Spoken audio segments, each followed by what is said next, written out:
Сегодня 7 мая, как вы видите, мы находимся в сквере общежития 67-68 студгородка Северо-Восточного федерального университета имени Максима Кировича Амосова. Сегодня у нас здесь пройдет мероприятие «Готов к труду и обороне». Инициаторами мероприятия стали Якутская общественная организация «Студенческий совет общежитий», а также общественное движение «Саха Воркаут».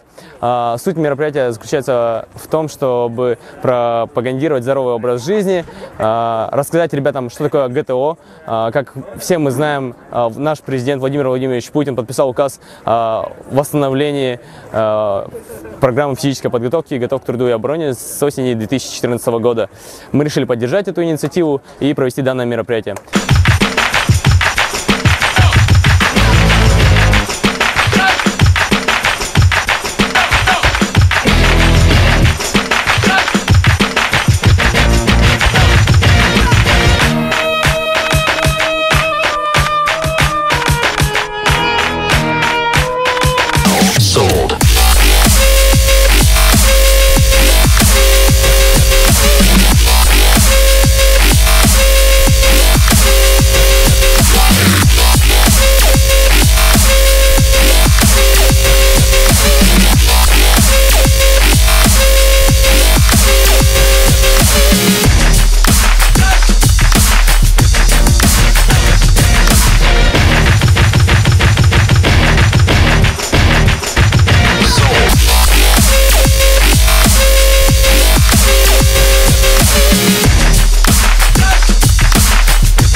И 9! Дюжина будет!